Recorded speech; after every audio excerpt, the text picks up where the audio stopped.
Hello friends, ETV Bharat కథనం ప్రకారం NPS వాత్సల్య scheme మీ పిల్లల భవిష్యత్తు కోసం కీలక ప్రయోజనాలు. ఆర్థిక మంత్రి నిర్మలా సీతారామన్ 2024 బడ్జెట్లో కొత్తగా ఎన్పీఎస్ వాత్సల్య స్కీమ్ను తీసుకున్నారు. చిన్రులా పరు ఎండిఏ ఇందుల్ పెట్టుబడి పెట్టవచ్చు. దీనివల్ల ఎలాంటి బెనిఫిట్స్ ఉంటాయో ఇప్పుడు చూడండి. కేంద్ర ఆర్థిక మంత్రి నిర్మలా సీతారామన్ 2024లో ఎన్పీఎస్ వాత్సల్య అనే కొత్త పథకాన్ని ప్రవేశపెట్టారు. దీర్ఘకాలం పాటు తమ పిల్లల భవిష్యత్తును ప్రోత్సహించాలనుకునే వారికి ఈ పథకం సరైన పరిష్కారంగా రూపొందించబడింది. 18 సంవత్సరాల లోపు బాలబాలికల పేరుతో తల్లిదండ్రులు లేదా సంరక్షకులు ఈ స్కీమ్లో మదుపు చేయవచ్చు. అయితే పిల్లలు మేజర్లు అయ్యాక ఈ ఖాతా సాధారణ ఎన్పీఎస్ ఖాతాగా మారిపోతుంది. పిల్లల భవిష్యత్ కోసం ముందు నుంచే మదుపు ప్రోత్సహించే ఉద్దేశంతో కేంద్రం ఈ పథకాన్ని తీసుకొచ్చింది.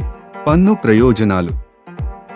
దేశంలోని ప్రజలందరికీ సామాజిక భద్రత కల్పించాలనే లక్ష్యంతో కేంద్ర ప్రభుత్వం 2024లో ఎన్పీఎస్ పథకాన్ని తీసుకువచ్చింది. ఇది పన్ను ప్రయోజనాలతో పాటు దీర్ఘకాలిక పెట్టుబడి పథకంగానూ బాగా ప్రాచుర్యం పొందింది. దీన్నే ఇప్పుడు మరింత విస్తృతపరుస్తూ మైనర్లు కూడా ఈ స్కీమ్ను అందుబాటులోకి తేవడం జరిగింది.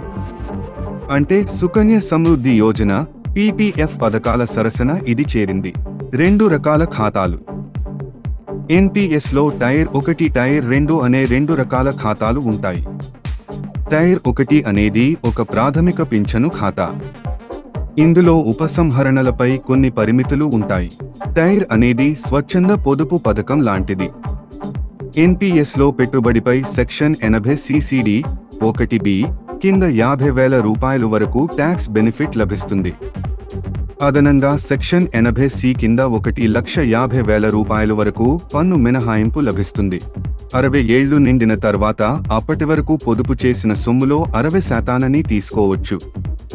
మిగిలిన మొత్తాన్ని సాధారణ పెన్షన్ చెల్లింపుల రూపంలో అందిస్తారు. పిల్లల్లో పొదుపు, ఆర్థిక బాధ్యతలపై అవగాహన కల్పించడం ఈ పథకం ఉద్దేశంగా తెలుస్తోంది. ఇంకా బడ్జెట్లో ఉద్యోగుల సామాజిక భద్రతా ప్రయోజనాల్ని మెరుగుపర్చేలా ఎన్పీఎస్ను మరింత ఆకర్షణీయంగా మార్చారు.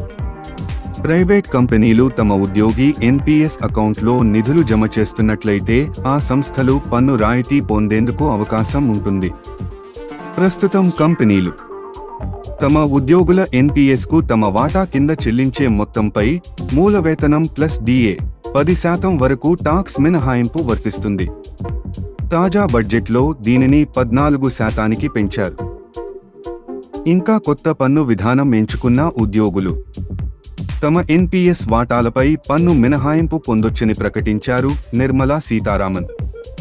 ప్రైవేట్ రంగంలో పనిచేసే ఉద్యోగులు లేదా ప్రభుత్వ రంగ బ్యాంకుల్లో పనిచేసే వారు కొత్త టాక్స్ విధానం ఎంచుకుంటే వారు తమ ఎన్పీఎస్ వాటాపై 14% వరకు పన్ను రాయితీ పొందొచ్చని వెల్లడించారు. ఈ క్రమంలోనే ఎన్పీఎస్ పథకంపై ప్రభుత్వ ఉద్యోగుల ఆందోళన అంశాన్ని కూడా నిర్మలా సీతారామన్ బడ్జెట్ ప్రసంగంలో ప్రస్తావించారు. మరిన్ని ఇంట్రెస్టింగ్ వీడియోస్ కోసం మా ఛానల్ సబ్స్క్రైబ్ చేసుకుని లైక్, షేర్ మరియు కామెంట్స్ రూపంలో తెలియచేయండి.